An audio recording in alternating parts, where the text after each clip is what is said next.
Bugün intihar edirəm. Buna borclu səbəb özüməm. Keçmiş Şahdağ Quba Futbol Klubunun prezidenti Xanbaba Daşdı ölü tapılıb. Klub prezidentinin Türkiyənin İstanbul şəhərində meyidi aşkarlanıb. Yaxınları faktı reporta təsdiqləyib. Əlavə adamlarda problem axtarmıram. Səhv elədiyim, eləmədiyim adamlar var. Adlar kəsinliklə adlar istifadə eləmirəm.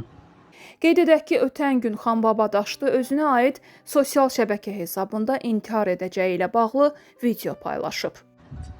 Ailəmdən üzr istəyirəm.